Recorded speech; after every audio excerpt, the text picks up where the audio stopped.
Yes. So, Ecstasy by John Donne.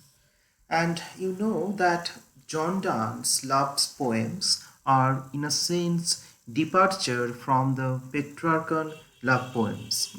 He initiated a kind of genre of love poetry where we don't find such typical kind of features of actually courtship, because John Donne does not talk about the kind of process of seduction.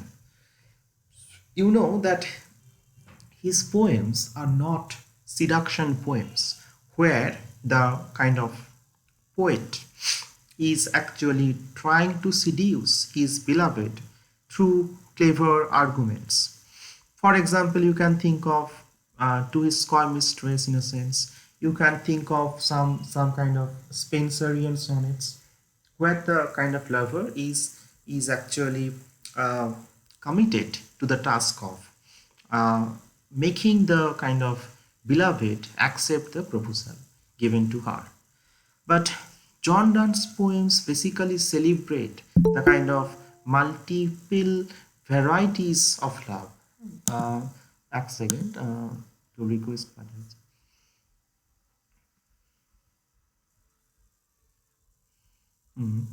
Prosenjit has joined.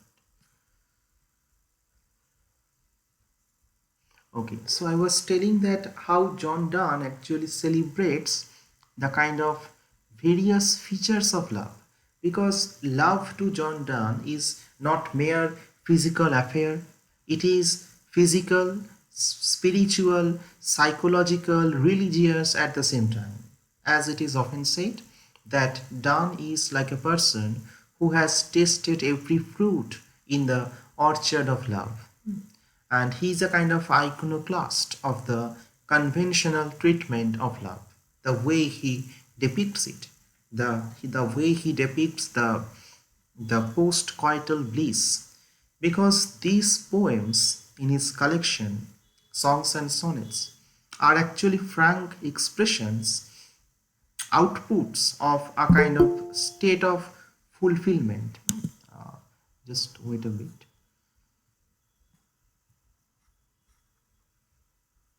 Okay. So here the songs and sonnets, they actually contain the kind of note of fulfillment where he actually writes after he enjoys the bliss of love. And you know that John Donne sometimes uses kind of phrases from other fields and actually takes it in his love poems. Just as you have seen in canonization, that he uses a kind of religious term of canonization, the process of converting into a saint, in a sense. And here in Ecstasy, he uses a medieval theological term, because ecstasy apparently means bliss. But if you actually focus on the medieval kind of meaning of this term, ecstasy, then the kind of theological concern of this term, then you will find out that ecstasy meant a kind of highly spiritual kind of state of existence. It is a kind of spiritually charged existence when the soul comes out of the body, in a sense, and it can realize, it can actually get the essence of a kind of highly kind of exalted kind of state. So uh, in that kind of as per that kind of medieval kind of notion, or the theological notion, to put it very simply, theological notion actually here, we can understand that ecstasy means the separation of the body, but sorry, separation of the soul, in a sense, from the body. So this is the backdrop that he uses. Now, does he use the term in a kind of philosophical or theological manner? Obviously not, because it is the paradox of John Donne's love poetry that he sometimes uses some kinds of sacred kind of concepts in order to propagate his profane love. Some kind of religious dimension and spiritual dimension is generally attributed to love. So this is his unique ingenious skill, and here you can uh, get the kind of setting of the kind of ecstasy. The first stanza goes on like this: where like a pillow on a bed, a pregnant bank swelled up to rest, the violet's reclining head, sat we two, one another's paced. Our hands were firmly cemented with a fast bound, which thence did spring.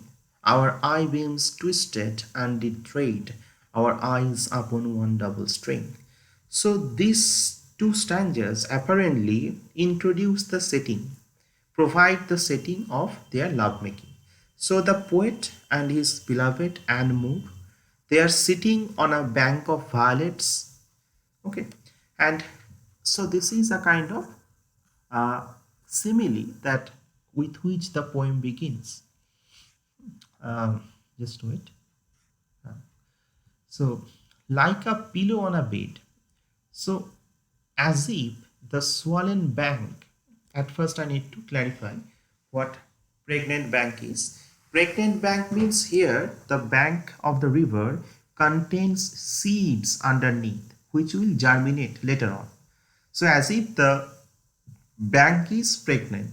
So, that kind of swollen bank is functioning like a pillow to caress, to provide a kind of warmth, care to the lovers. So it is a kind of congenial setting for the two lovers to exchange love. The pregnant bank, the kind of swollen bank, is functioning like a pillow to cushion them in a sense. So swelled up to rest, the violet's reclining head, this is another kind of detailing of the kind of landscape. Sat we two. So this is a kind of hyperbaton. We sat together actually. This is how it should have been. We sat together beside a pregnant bank, which was like a pillow on a bed, etc., etc. The normal syntactical order. So the actual subject comes later in the last line of the first stanza. We were two of us were sitting together on a bank of violets, and the swollen bank was functioning like a pillow, and it is a kind of perfect mood for our it is a kind of perfect setting for our love making. And these kinds of setting you can find in most of the Renaissance poems. The kind of natural setting, the kind of mood in which the poem begins. But in course of the poem you will find that there is a kind of journey, a switching from external nature to a kind of more interior explorations of the human mind, because John Donne's poems are not mere pastoral poems. The pastoral setting is there, like Sidney's poems or Spencer's poem, but the pastoral setting just initiates the kind of mood, provides a kind of mere backdrop, and it does not end in that same way in which it begins. And in the third line of the first stanza, we get the reference of violets. So this can be a kind of external kind of detailing that he is making, but the violets can also be taken as a kind of symbols, because violets are generally taken as symbol of fidelity. Violets are generally taken as a symbol of humility also, because they grow so close to the ground, so they are very humble. So in a sense, this is a kind of commentary on the nature of love, that their love is very humble in a sense, like the violets. So John Donne does not openly say that, he uses some image to actually situate that kind of setting. And then in the second stanza he says, our hands were firmly cemented with a fast balm which thence did spring, our eye beams twisted and did trade our eyes upon one double string. Act second, act second. Just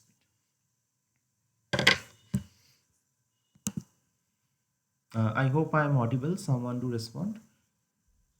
Hello.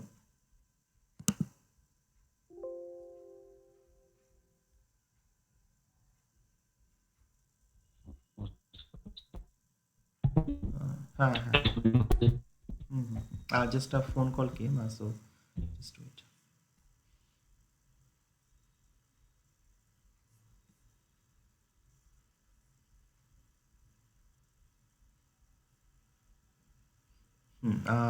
So we were in the mm, middle of the second stanza. So our hands were firmly cemented with a fast bum. So what is the bum? Balm means a kind of fragrant kind of substance. And what purpose does balm serve? Because it can soothe pain. Eh, that is the function of a kind of balm. And here you can find that these two lovers were holding each other's arms. Okay, so look at the kind of gesture. He actually, in the first three stanzas, developed the setting as Grierson says. He has given us a kind of detailed kind of introduction to the setting of their lovemaking. So their hands were firmly cemented. That means they were holding each other's arms. Okay, and with a fast bum which then did spring. So what kind of bum can actually produce when they are holding each other's arms? Literally, if you just think of that kind of thing, bum is actually the sweat. They were holding each other's arms for a long period of time. So that is also hinted at through this gesture. So that is why their hands are sweated. So as if the sweating is compared to a kind of balm, with a fast balm, a kind of fragrant substance that actually sprang from there. And it is also in a sense, as he is saying that it is a kind of balm, so it means that as a result of holding each other's arms, their kind of pain is now kind of relieved. Just as a kind of balm soothes our pain, similarly all their negative feelings or kind of pains that they might have got are now gone as a result of a kind of holding each other's arms for a long time. And next, in the two lines of the second stanza, he said that our eye beams twisted and did thread our eyes upon one double string. So you can think of the good mood, the last stanza of good mood. My face in thine, thine in mine appears, and two plain faces in the faces to rest. That kind of thing, that they were ogling at each other, looking at each other. So the eye beams twisted means they were looking at each other's and the kind of mirroring forth each other's kind of beauty in their eyes. So as if a kind of ray was coming out from both of their eyes, and it created a kind of organic whole. These two lines, our eye beams twisted and did thread, it is a kind of metaphor of unity. Everywhere John Donne talks about the oneness of love. So here the kind of eye kind of lights, in a sense, eye beams twisted, and as a result of that the kind of lights emitting out from their bodies and forming a kind of string in which their corporeal kind of identities are getting conjoined, and they became one, as if they have become one by a kind of joining of a thread. So it is a kind of metaphor of unity, the oneness of love. Everywhere John Donne says that 1 plus 1 equals to 1 in the kind of world of love, not 2.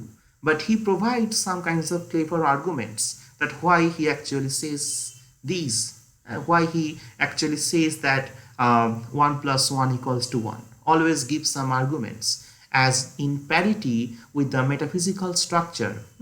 Metaphysical poems, they have a kind of very rationalist kind of structure, a syllogistic pattern that all of the metaphysical poems have. God. So you can understand the second stanza. Now, it also provides, goes on providing the details of the setting. So to intergraft, this is a kind of interesting line here. So to intergraft our hands as yet was all the means to make us one. Look at the word one. And pictures in our eyes to get was all our propagation. So these are the key words when you understand this stanza. Intergrafting, oneness of love, pictures reflecting in each other's eyes, and propagation. So here, John Donne uses some botanical metaphors in the third stanza of this poem.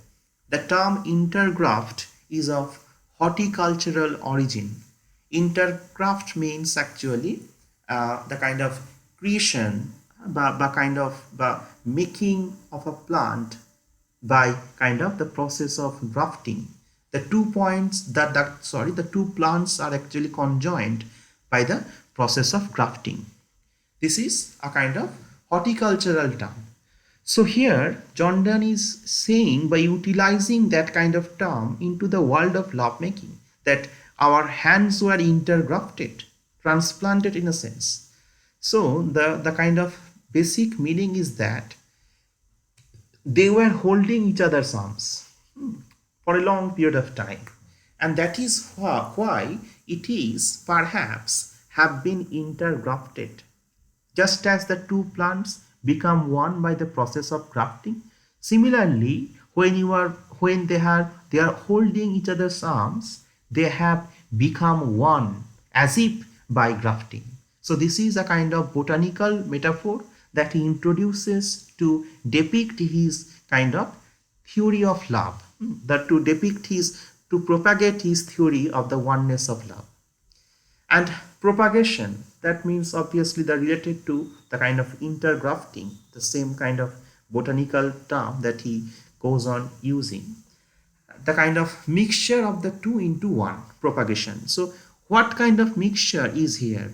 You know that propagation can be of two kinds as per the kind of botanical terms: sexual propagation or asexual propagation. But here John Donne is saying about the asexual propagation, because pictures in our eyes to get was all our propagation. So some element of mixture is required if you want to if you want to have the process of intergrafting.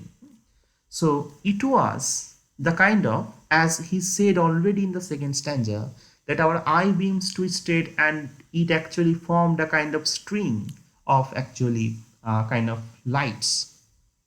So the pictures in our eyes to get was all our propagation.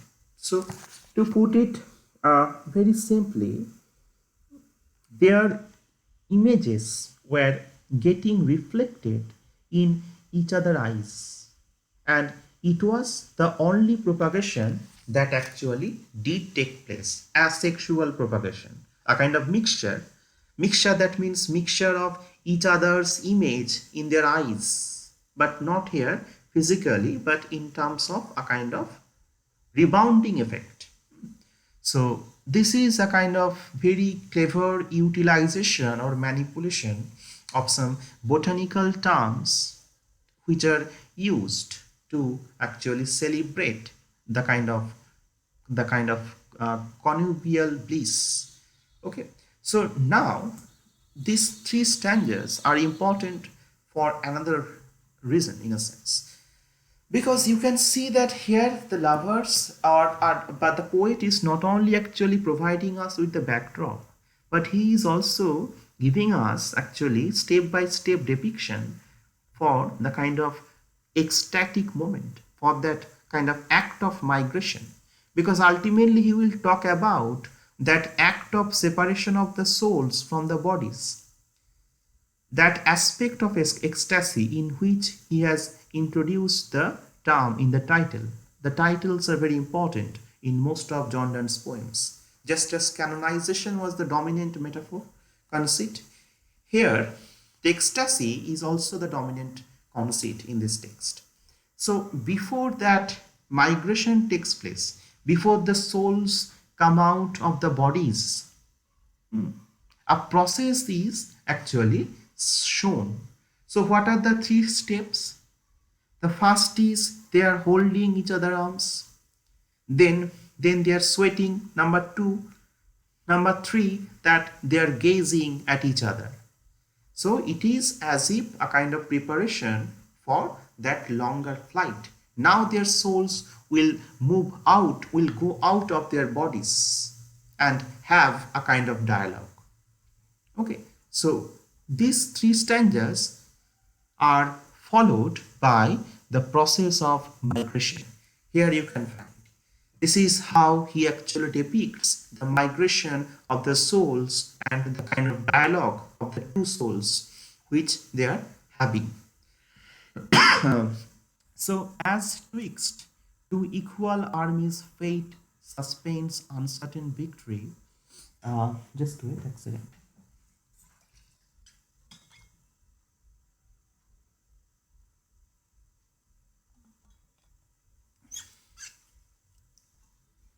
As twixt two equal armies, fate, suspense, uncertain victory, our souls, which to advance their state were gone out, hung twixt her and me. Whilst our souls negotiate there, we like sepulchral statues lay all day the same our postures were, and we said nothing all the day. So here he uses another simile to describe their situation. So twixt means between. So between two equal armies, that means between two equally powerful armies, two equally skilled, equally matched armies, when a kind of fight is going on between two armies, and the two armies are evenly skilled, that their power is the same. So at that point of time, no victory or loss is possible because they are neutralized, because they are fighting with equal force. So at that point of time, it is totally dependent on the fate, which side might hold victory, but the victory is uncertain. So in that case, they might stop fighting and they might have a kind of armistice, a kind of moitri, যেটাকে আমরা বলি, বা একটা kind of negotiation. যে let us settle down to negotiate. যে I'm giving you such amount of land, tract of land. Let's settle down the kind of dispute. A second, just.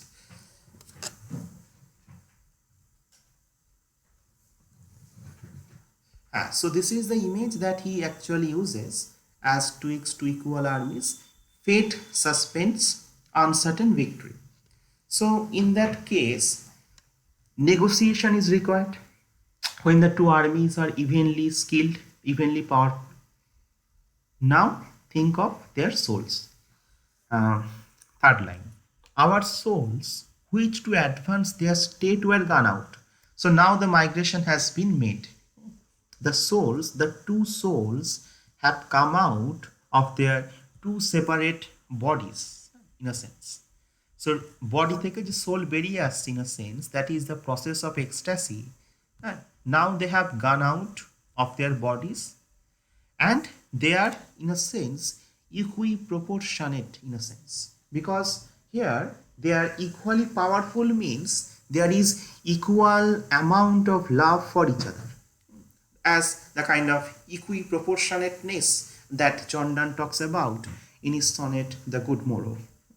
Here he says about the fact that our souls, which to advance their state, that means our souls have gone out of their bodies only for betterment, only for actually getting access to a more blissful state.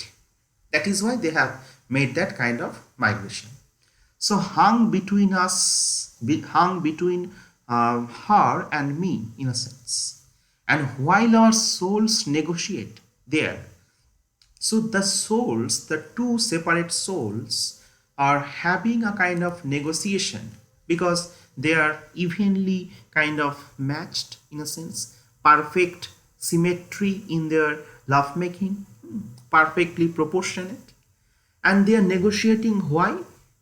Because here now the ecstasy hasn't taken place. In a sense, the real ecstasy means the real union of the two souls hasn't taken place. This is the process of unification. It is actually the ongoing process that John Donne talks about. So while our souls are negotiating, they are actually exchanging thoughts, exchanging feelings for getting unified. We like sepulchral statues lay. We means the kind of corporeal identities, the kind of physical kind of bodies in a sense. So John Donne and Anne Moore, in their actually bodily form, that they are watching, that their souls are going out of their bodies and they are having a kind of dialogue for a kind of negotiation, for a kind of mixing, for a kind of unification.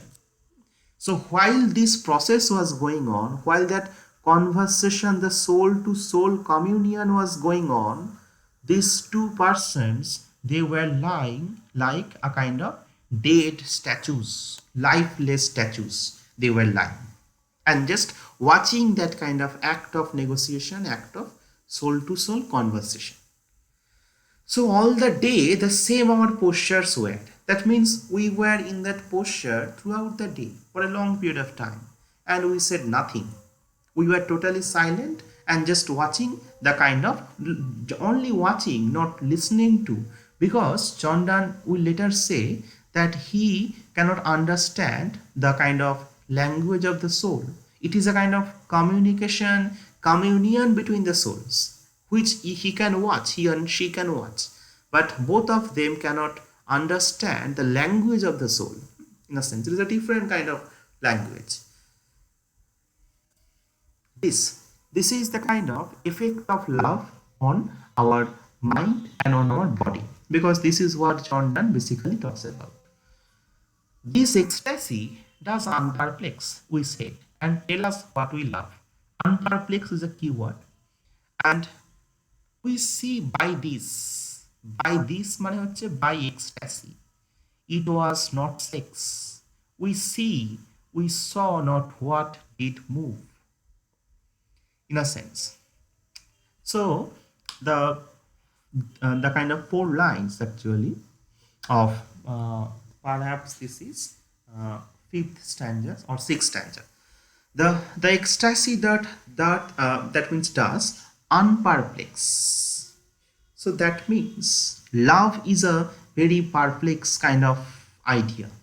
Love has got some elements which are not properly understood by people always, because love has many layers: physical, religious, psychological, spiritual, etc.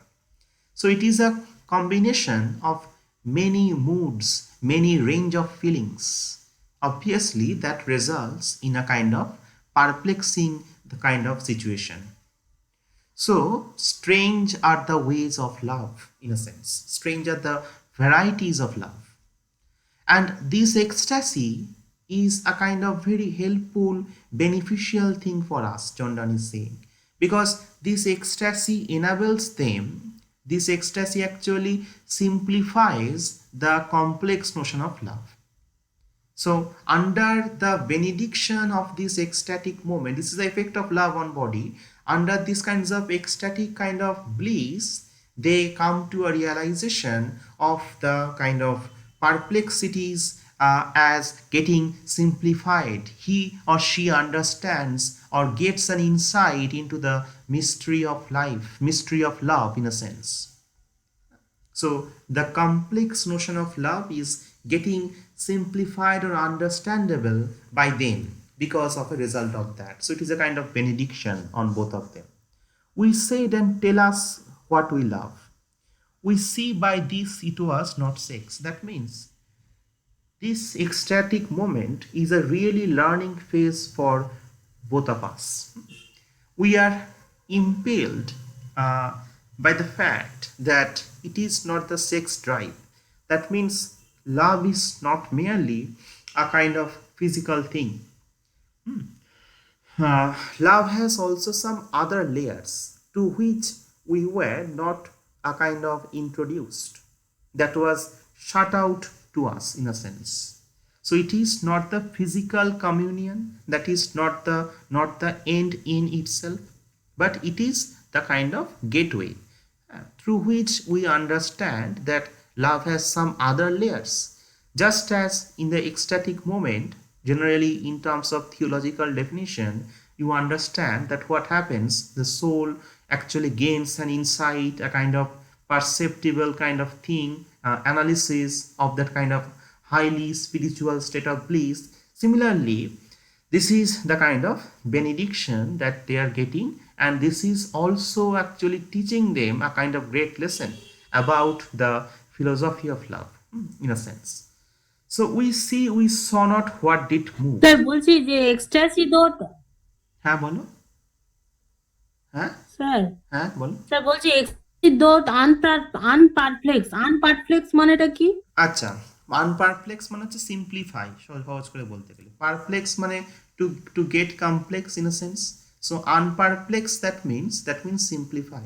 This ecstasy actually simplifies the আচ্ছা complex notion of love. It actually clarifies in a sense. So these are the effect of love in a sense. The first effect is that it actually simplifies many complex notion, and we come to a realization about the many layers of love, because John Donne's love poetry is not about a particular range of feeling. He is obviously a Platonist, but Neoplatonist. But Neoplatonist does what? They actually do not give any attachment to the bodies, only to the souls. But the kind of skill of John Donne resides in the fact that he gives equal emphasis on the body as well as soul. So in John Donne, one can find a kind of rare synthesis of that kind of Neoplatonism that focuses on the soul, and also the impact of nascent Renaissance philosophy that also gives importance to the body. And John Donne is a product of both. In John Donne, one can find a kind of efflorescence of both physical love as well as the kind of spiritual love. So we saw not what did move. So what was the actually the kind of modus operandi of that kind of love in a sense?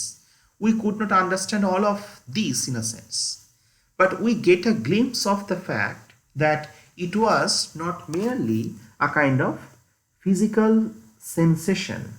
This is a kind of exalted mood which they were looking at. Okay, but they could not totally understand that the kind of modus operandi of the love in a sense. But as all several souls contain mixture of things they know not what, love these mixed souls doth mix again, and makes both one, each this and that. So prior to, as if there is a kind of negotiation going on between the two souls.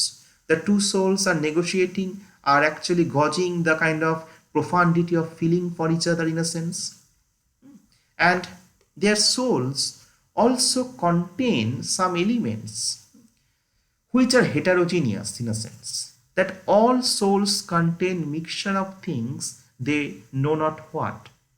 That means love is a kind of mixture of so many things in a sense. I think I have missed out a kind of stanza in a sense. Just wait a bit. টেক্সটটা একবার আমি খুঁটিয়ে দেখি।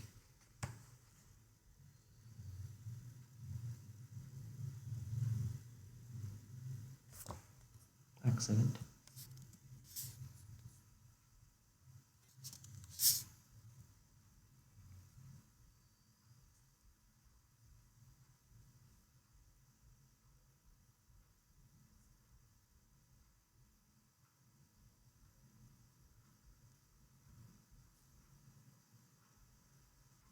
না না, ওকে ওকে, ঠিক আছে, পড়াটা হয়েছে।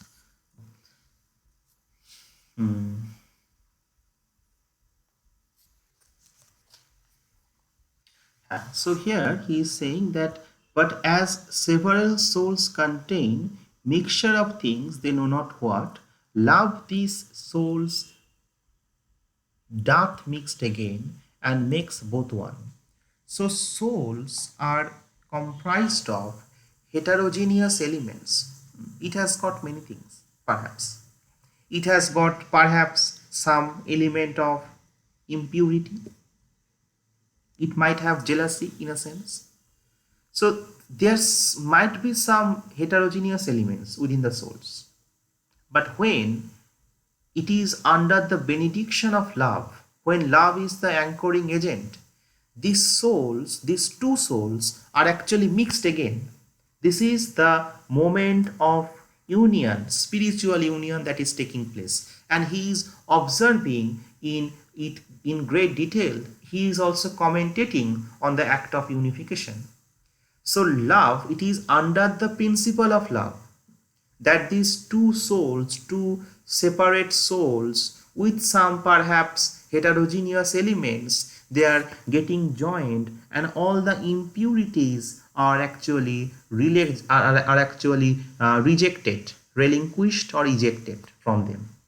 So the kind of it is the kind of improvement that John Donne talks about. It is only as a result of lovemaking that some improvement is taking place. And this kinds of theme of improvement was so common in the Renaissance. Renaissance people always wanted to upgrade, improve themselves. For example, you can think of their studies. They wanted to read many subjects, not only religion. So the kind of Renaissance opened the floodgates in a sense, and a kind of new ideas were being incorporated. They wanted to have all knowledge for their province, as Bacon said. So this notion of improvement is talked about by John Donne, but very wittily. He actually takes under that kind of metaphysical format of his verse all such Renaissance contemporary kind of zeal and kind of considerations. So love these mixed souls doth mixed again. And when these two separate souls are become one soul in a sense, when they are conjoined, then it becomes ultimately one. So it is a kind of organic blending. There is no separatedness. Their separate distinct identities are gone and they become one under the impact of love. This is the second kind of benediction of love. The third benediction is a sense, a kind of botanical metaphor that he uses. Uh, a single violet transplant, the strength and the color and the size, all which was poor and the scant, redoubles still and multiplies. When love with one another so interanimates two souls, that abler souls which thence doth glow, effects of loneliness controls. Wonderful stanzas these are. Here you another get a kind of botanical image of transplantation. So what happens? You know that a single violet that is actually weak is in growth is strengthened when it is transplanted. The process of transplantation, I think all of you know about this. You have read about this in botany. So a single violet that is weak, that is not properly developing, when it is transplanted, it gets better in a sense. So its weaknesses are actually redressed. Weaknesses are actually gone. So it redoubles and multiplies. So similarly, when love with one another so interanimates two souls, that abler souls thence doth flow, defects of loneliness controls. You can think of the superiority of love that John Donne talks about in the third stanza of Good Morrow.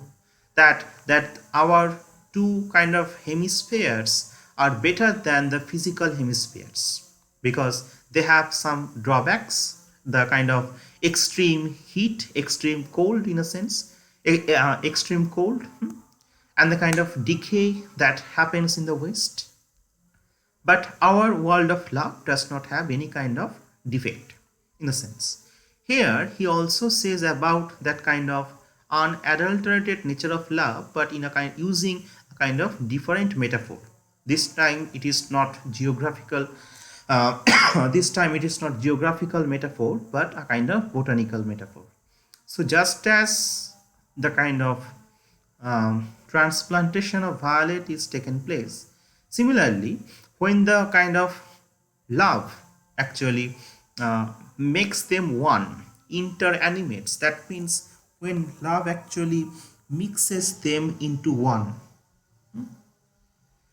that means the abler soul, that means souls become more stronger, and the defects, if they have got previously, those defects are eliminated.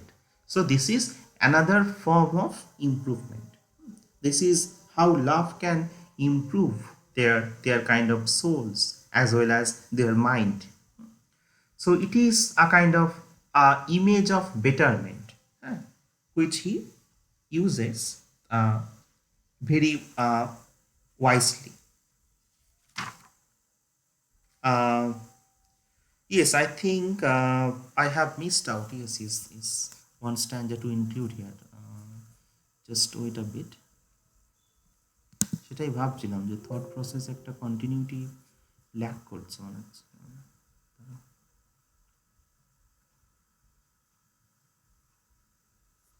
ঠিক আছে, আমি বলে দিচ্ছি, এক second একটু hold করো। Sir, voice is breaking. Hello. হ্যাঁ হ্যাঁ হ্যাঁ, একটু হোল্ড Sir, করো, voice is breaking. দাঁড়াও দেখছি।